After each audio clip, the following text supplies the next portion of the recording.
Now on News Talk 105.9 WMAL. O'Connor and Company. 7:07 on News Talk 105.9 WMAL, making sense of the news. It is Thursday morning. Good morning to you. Mike Opelka in again for Larry O'Connor. He returns next week. And Mercedes Schlapp is with me. I am so thrilled you are here, Mercedes. I always have fun with you whenever I see you. So. We were talking that we're like the middle children, right? Like you were the middle of what, 8 kids? And I'm the middle of the boys and number 4, but there were 2 older brothers, 2 younger brothers. So I got it from the top and I got to give it to the bottom. But I have with the 5 girls, my number 4, she's like a saint. She's like an amazing child, the sweetest Schlapp we have. In fact, Matt and I look at each other and we're like, how did this happen? How do we have such a sweet Schlapp? This is insane. Well, she's the best. They're sent to educate us all, I'm sure. I'm sure. And sent to educate us all this morning. That was a cheesy radio transition. Really, really cheesy, but love it. Sorry. It worked. Thank you. Thank you. Yesterday's hearing with the FBI director had me glued to the TV, had the popcorn made, and I tried to take notes, but Stephen Bradbury from the Heritage Foundation, distinguished fellow from the Heritage Foundation, is joining us to try and help us dive deeper into it. Good morning, Stephen. Good morning. Great to be here. Thank you. Now, overall take on this. If you were to give a grade to the chairman of the Judiciary Committee, Jim Jordan, and his group, and their questioning, would you give them a passing grade, a strong grade, or a weak grade? Oh, a very strong grade, much more than passing. I'm actually super impressed with the chairman and the majority members of the committee and how much digging they've done, how much facts they've unearthed, and the discipline and organization of their questions. Really, I think it's very effective. Not to say they got answers, but I think they did a great job. I got to ask you, Stephen. You know, you ended up, you all just released this comprehensive plan to start the FBI over from scratch. I know that one of the topics that these Republican members talked about in the committee was defunding the FBI. And I really believe that Christopher Wray failed in really even bringing up reforms that are much needed because the public, they do not trust the FBI. Talk to us about a couple of the main points in this comprehensive plan. Yes, thank you very much. Yeah, we released this paper Monday morning. I think obviously it's very timely. These issues have been growing. There's a growing sentiment in Washington, mainly among conservative policymakers, members of Congress, that something very serious needs to be done with the FBI. We've seen a record of abuse and threats to the liberties of Americans. The Crossfire Hurricane, Durham report, the Twitter files, the abuse of the FISA, Foreign Intelligence Surveillance Act authorities, and much more. And it's continuing with the abuse, the censorship of Americans' exercise of free speech online as quote-unquote disinformation, which is really another word for dissenting from the government's policies. It's speech the government doesn't want you to hear. It's really chilling. So what we did in this report was bring experts together from within Heritage to try to put some flesh on the bone of what would a serious remake of the FBI look like. And so we stepped through multiple elements of what might be included in a congressional plan to really restart the FBI from scratch. One of them would be limiting the FBI's jurisdiction to certain types of crimes or certain areas where other agencies, federal agencies, don't already cover it. Also, the question of whether to remove from the FBI the intelligence gathering authorities. These are powerful authorities that have been abused, we think, in recent years. We have a number of other reforms related to the types of tools the FBI can use. It's very easy for them to self-approve the opening of these very informal assessments where they can monitor and track Americans online or do other forms of surveillance with no factual basis to think there's been a crime or even a national security threat. So there's a lot going on. We walked through it. It's not intended to be, the A to Z soup to nuts on what you would need to do, but to open the debate by walking through some of the concepts that we think Congress really needs to consider. And so much of that is obviously needed. So many of the restrictions that you talked about and the limiting of the powers of the FBI are needed. But when we look at what's really possible, because we have such a divided Congress right now, I think there is some unity on limiting the searches, the FISA searches. I think there was actually agreement on that. So that feels like that's something we can get. The discussion of moving the FBI out of Washington to somewhere else. Correct me if I'm wrong. I don't think there's a snowball's chance in hell of that happening. Well, some of the broader reforms and really, starting over from scratch, major structural changes, you're probably right, Mike. I think it's a longer-term project. It really ought to be a bipartisan effort. Unfortunately, these issues have become so politicized, finger-pointing. But what we do also in our report is we have a third section where we say, okay, whether or not Congress takes on that big job of rebuilding the FBI, what is the minimum set of reforms, the least that they should do, that's really necessary to stop the abuses and protect the liberties of Americans? And so we set out in some detail a specific set of reforms, and these include some fundamental reforms to FISA, including insulating the FBI from this Section 702 collection under FISA. And here's a key to getting something through Congress. Section 702, a very powerful tool for foreign intelligence. The executive branch wants to keep it very strongly, but it expires at the end of this year. So Congress has to renew that. And if Congress has to renew that, there's a legislative opportunity with some leverage there for Congress to demand certain fundamental reforms as conditions to reauthorizing 702. And we talk very specifically about some reforms to FISA that we think ought to be the sine qua non, the conditions that Congress places on that reauthorization. So that's a way to get something through. Yeah, but do you think we could get the bipartisan support to get even that minimal set of reforms done? Yes, we really do think that's possible. Now, it's not that it's going to be easy, but I think there's a consensus, certainly among Republicans, that there isn't going to be a clean, what they call a clean reauthorization with no conditions put on it and no reforms. So I think the Democrats understand that this powerful intelligence tool is not going to be reauthorized without some reforms. And frankly, the reforms go to the protection of civil liberties. I mean, these are the fundamental things that liberals in the past have stood up for. Free speech, protection of privacy, the protection of parental rights, just fundamental liberties of Americans. And, if anything should generate bipartisan support, you would think that would be it. But a limited set of targeted reforms that go to FISA and the powerful FISA authorities and limit the FBI's involvement in that, I think that could be the base for a bipartisan agreement. That's what our hope is anyway. I think we're all in agreement on that. The extensive report from Heritage Foundation is entitled How to Fix the FBI. It was published on Monday and authored by our guest, Heritage Distinguished Fellow Stephen Bradbury. Stephen, thank you for your clarity. Thank you for your knowledge on this. My pleasure. Thanks for having me, Mike and Mercedes. Thank you. WMAL. Making sense of the news. Live from the Home Paramount Pest Control Studios. Home Paramount, the leader in pest control since 1939. On the next Vince Colonnese show, whose line is it anyway? The Secret Service tells Congress what they know about the coke in the White House. Join us 3 o'clock here on WMAL.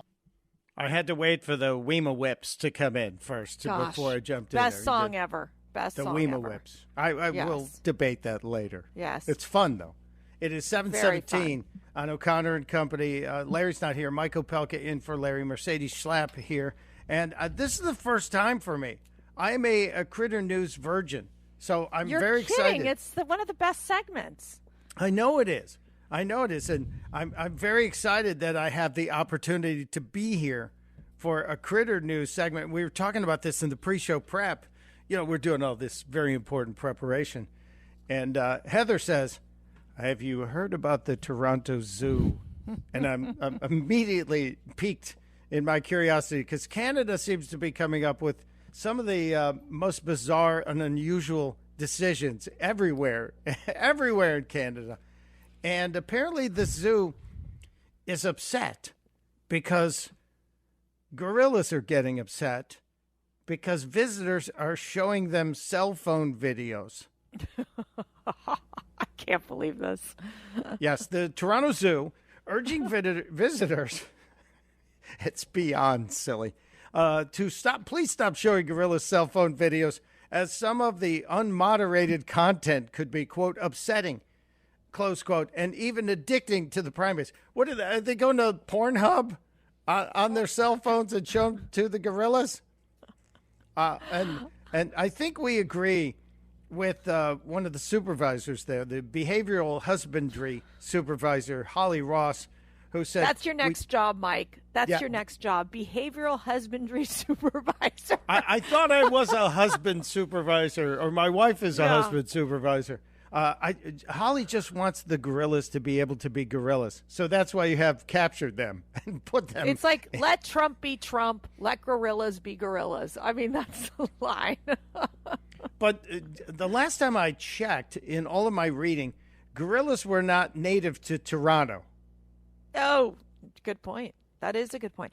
But So- can I tell you, I almost feel like it's a sign. It's a sign. So if these gorillas are getting upset and even addicted to these cell phone videos, don't you think that is showing our social behavior as human beings, basically being addicted to our phones and our cell phones and and videos? I mean, it just shows you like the phenomenon on TikTok. You have to wonder, did TikTok, experiment on gorillas or monkeys beforehand to say, aha, let us just brainwash and make sure that the children are addicted and these adults to these social media platforms. I think this is a very telling situation. So I think that this behavioral husbandry supervisor, which I didn't even know that title existed, I guess she's right. She's right. Well, That, she just mentioned... these videos are upsetting gorillas because I think that, humans have a really big problem of being addicted to their phones. And especially the young ones, because Holly Nasser, the supervisor, she's not Nasser. One of the gorillas Holly is named Ross, Nasser. yeah. Nasser is one of the gorillas, and she says that he's particularly susceptible to the videos, and says he's truly the epitome of a teenager, fascinated by videos, and screen time would dominate his life if he had his way. Parents, do you need any other proof that you need to tear the phones away from your kids and get them outside instead of on social media all day long? I think I'm going to grab the sign, Mike. It says, for the well-being of Gorilla Troop, please refrain from showing them any videos or photos as some content can be upsetting and affect their relationships and behavior within their family. Just change the word gorilla for the well-being of your children. How about that? That's my new sign at the house. You're lifting it from the Toronto Zoo. Totally. This is, no pun intended, but this is a good sign. It's a really good sign. It's a great sign. We should make it into human beings. It's going to be great. And just change how about we go to the zoo, if you go to a zoo, and you pay attention to the animals and you learn from the animals instead of trying to show them your pictures and confuse them? How about we don't go there to distract them with photos from our phones or take selfies with the animals? I say free the gorillas, let the gorillas go wild at the zoo, put them in their natural state, and just be done. Yeah, let them loose in the Toronto subway. It'll be a blast. It is. There's more. We have more critter news, but we have to get to it just around the corner. It is 20. We're back with more critter news on O'Connor and Company. Michael Pelka in for Larry. Mercedes Schlapp is here, and this one's a little tougher, Mercedes. This is one that the people on this cruise ship got a little more than they bargained for when they landed in. Is it the Faroe Islands or the Faroe Islands? I don't know. I don't know either. Faroe Islands? It's near Iceland, like that area. So the cruise ship docked, and the people were allowed to go ashore. and they stumbled onto a local event, which apparently happens every year and maybe more than once a year. And it is a whale hunt, and they also harvest dolphins for food. And yes, the passengers were not aware of this tradition. The British cruise ship has had to apologize as they walked about. There's no way to describe this other than it is a horrific looking picture. The water is I got to tell you, this made me like an animal. This made me an animal activist in like 2 minutes, and it is pronounced Faroe Islands, and they have this tradition there where it's called Grinda Drap, where you herd various whales and dolphins, and then you kill and butcher them. It goes back 1,100 years, but it is gory. Yeah, shame on the cruise ship for not knowing what was going on that week. Somebody's going to get fired. No kidding. Just saying. It is 7:30 on WMAL. WMAL-FM, Woodbridge, Washington. A Cumulus media station. Making sense of the news. News Talk 105.9. News now On News Talk 105.9 WMAL. O'Connor and Company. 7:37 on WMAL on O'Connor and Company here on News Talk 105.9 WMAL, making sense in the news. About an hour from now, Kash Patel will join us, which will be fun since his name was invoked yesterday during the House hearing. Kash always has a lot to say. He does. My name is Mike Opelka. Of course, that's Mercedes Schlapp with us today. Thanks for being here, Mercedes. Always have a good time. Yesterday, the president was at the NATO meeting in Vilnius, and then somebody told him something. I think he misunderstood it because he's in Helsinki today, and I think he thought something different, and they told him to go to Helsinki. And so there he is. So he's there. But yesterday, the president of the United States was meeting with Volodymyr Zelensky at the NATO. It's not Vladimir. What are you trying to say? You got his name right? That's shocking. Well, I know. See, now I know a lot of people, you're going to find me to be reasonably unreasonable, I hope. But there were a lot of people saying that the president confused Zelensky with Putin. Right. And I'm of the opinion that the names are too close. They are very close, yes. We need one of these guys to change their names because it's just too darn close. Vladimir. So I'm kind of willing, and we should listen to give him the a clip. break. You're nicer than I am, that's for sure. Well, look, we got plenty You're of too gaffes. kind. The guy is a gaff machine. Yes. He can screw up a 2-car funeral. That's obvious. But yesterday, I don't know. We should listen to it together and decide. Did Joe Biden screw up the Ukrainian president's name yesterday in Lithuania? Allies all agreed to lift the requirements for membership action plan for Ukraine and to create a path to NATO membership while Ukraine continues to make progress on necessary reforms. But we're not waiting for that process to be finished to make the long-term commitments that we're making to Ukraine's security. Vladimir and I, shouldn't be so familiar. Mr. Zelensky and I talked about the kind of guarantees we could make in the meantime when I was in Ukraine and when we met in other places. Russia could end this war tomorrow by withdrawing its forces from Ukraine, wrecking its international borders, and ceasing its attacks on its inhumane attacks on by Russia on Ukraine against its children, women and children, its military. See, I accept the gaffe on saying Russia is attacking Russia because he screwed up on that one. That's obvious. Yeah. But it's a little squishy for me on Volodymyr versus Vladimir. Yeah, and I think he almost corrected himself because I think he realized he said something wrong. So he goes, "Oh, well, Mr. Zelensky, you know." But look, I think the problem that you're seeing. Remember, people are somewhat listening to these sound bites or these speeches. But it's the visual, Mike. It's the visual of the president where he's walking so slowly. He has no idea where he's going. I mean, we talked about Sister Mika, on MSNBC, bringing this up, that on the world stage, he looks weak. And I think that that's the image that we're going to end up with. So while, yes, it's a word salad, he can't figure out these names, he's making mistakes left and right in his speeches, the visual part of this, I think, is even more alarming. Yeah, I agree with you, because a lot of people around the world will see the videos, not necessarily understand the language, but they'll see the American president grasping the arm of the British king in order to stabilize himself. They'll see him finish saying something and turn and try and figure out which way he's supposed to go. Yeah. Right. So those visuals, those optics are really bad. Yes. And I think that's one of the biggest issues that we're seeing. Yeah, but I'm willing to give him a pass on Vladimir. I'm just saying. Okay. You're just kind. You're a kind soul. Well, I think he's like a disaster through and through. And I think the mere fact is when it comes to these events, these international events, you have a whole advance team.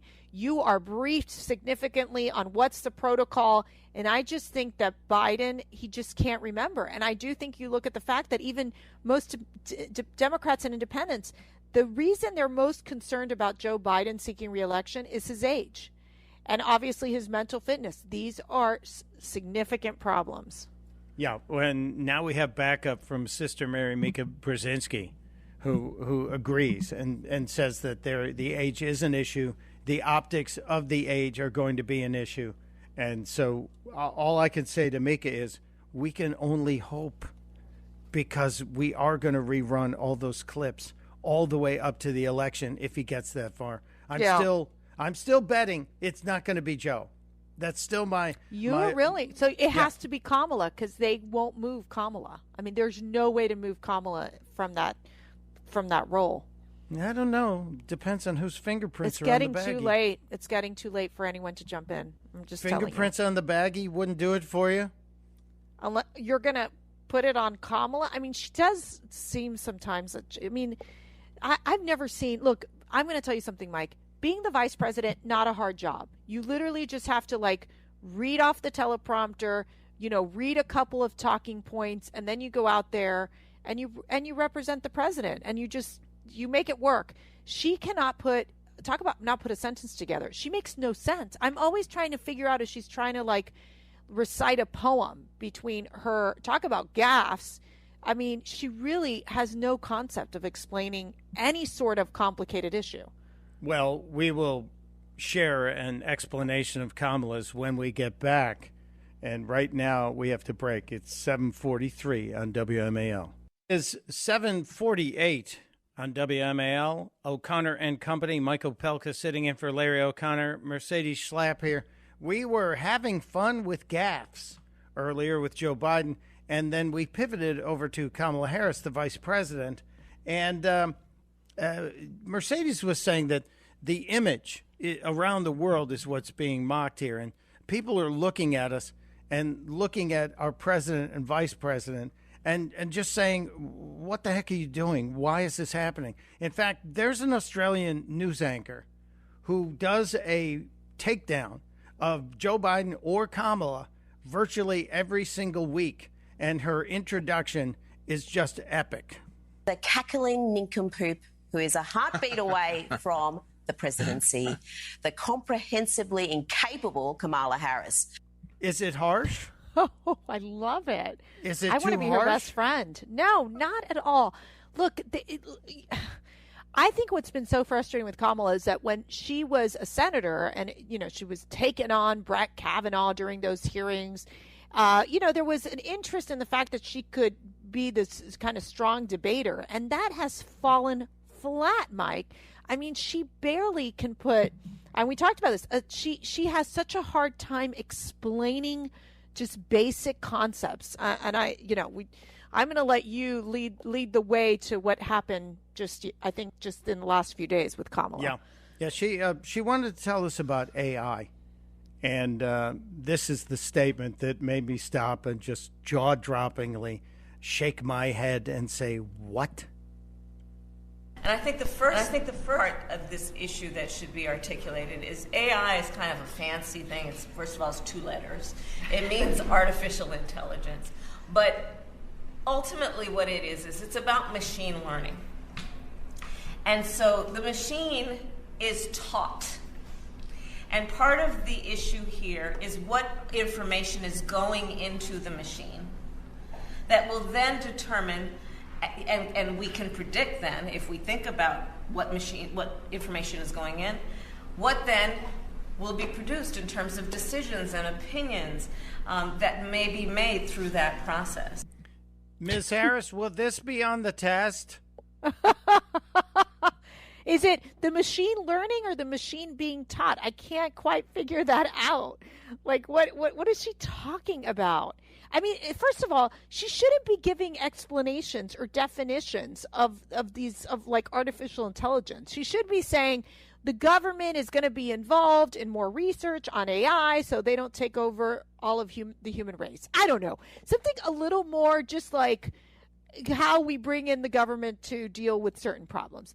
The mere fact that she goes into this Webster Dictionary Kamala Harris definition never works. And she does it all the time. She tried to define culture several weeks ago at an event. That was a colossal disaster. She needs to stay away from defining things, quote unquote, and instead focus on, okay, this is what the government's looking into. Whatever. Come up with anything. But it's not working.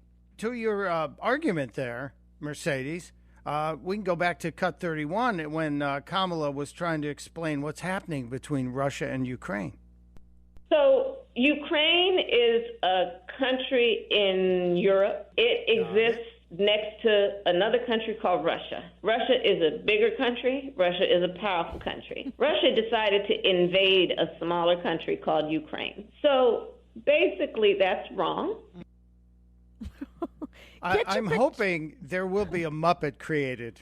I was thinking the same thing. Cammy. You put a video attached to it where it's like, a cartoon video with like Russia, big and bad, Ukraine, small. It's like you could just picture this. It makes, again, this is not a complicated job that she has. The mere fact that that woman can become president of the United States, the American people should be very, very, very concerned. Yeah, and I just can't wait for the next gaffe, and neither can the Australian Well, it'll lady. happen like today, so don't worry about that. Yeah, don't worry. It's like a broken clock. It's right. It'll happen twice a day and get it right for all of our enjoyment. It is 52 minutes after the hour on O'Connor and Company on WMAL.